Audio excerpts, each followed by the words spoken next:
Today is National Tea Day that I'm making up for everybody. August 10th, 2022, it starts.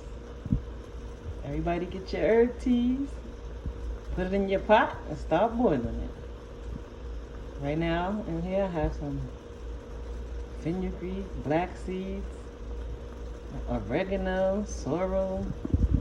Got a tea bag in there with some green tea, with turmeric, another tea bag with some blackberry apple cider.